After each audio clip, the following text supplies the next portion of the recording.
Okay, you're sitting comfortably because I'm going to tell you a little story. It began in the little German village of Schweigen with a cute little red fire engine. It goes around putting out little fires. Now, 40 years later, the little cute fire engine then mutated angrily into a beast that's capable of making people's ears bleed, but it looks cool. It's the second loudest car in Europe. This is Geoff's Firestarter. 2 bass speakers, 6 amplifiers in total, 16 mids and tweets, modern alloy wheels, just to carry the weight, 2,400 watts. And one notable exception that Geoff forgot to mention, a huge Beastie Boys badge. You've got to fight for your right to modify. Geoff, absolutely awesome vehicle, the Firestarter. How long have you had this car? I've had the van since 1996. It was well battered, and this is because it was an ex-German fire engine. It's been modified extensively to fit the 200 amp alternator to drive the stereo. The van itself cost me £3,000 back in 1996. Nothing too excessive? No. We'll get to the stereo in a minute.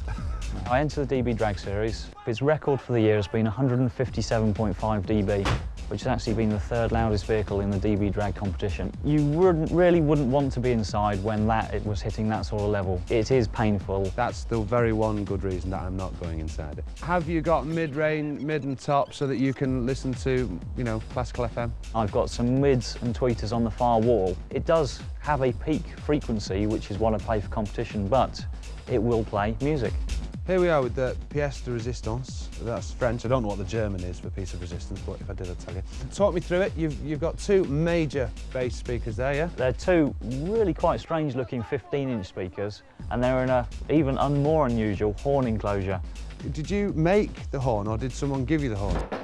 The horn would make a lot of bass noise, and then I would have speakers on the wall to make all the treble and mid-range noise, so we could stand outside and it would sound nice.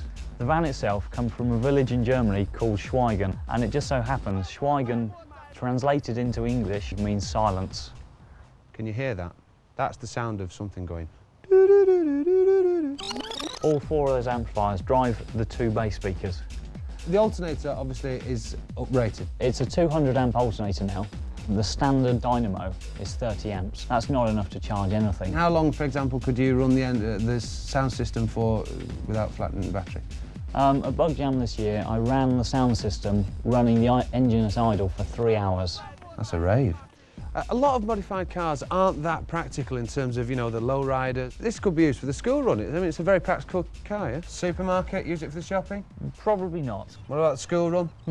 You're not going to let kids anywhere near this, are you? Not if I can help it. If I offered you 15 grand for the van, would you take it? It'd be tempting. If I offered you 20 grand cash now, would you take it? Probably. There you go. Worth between 15 and 20 grand.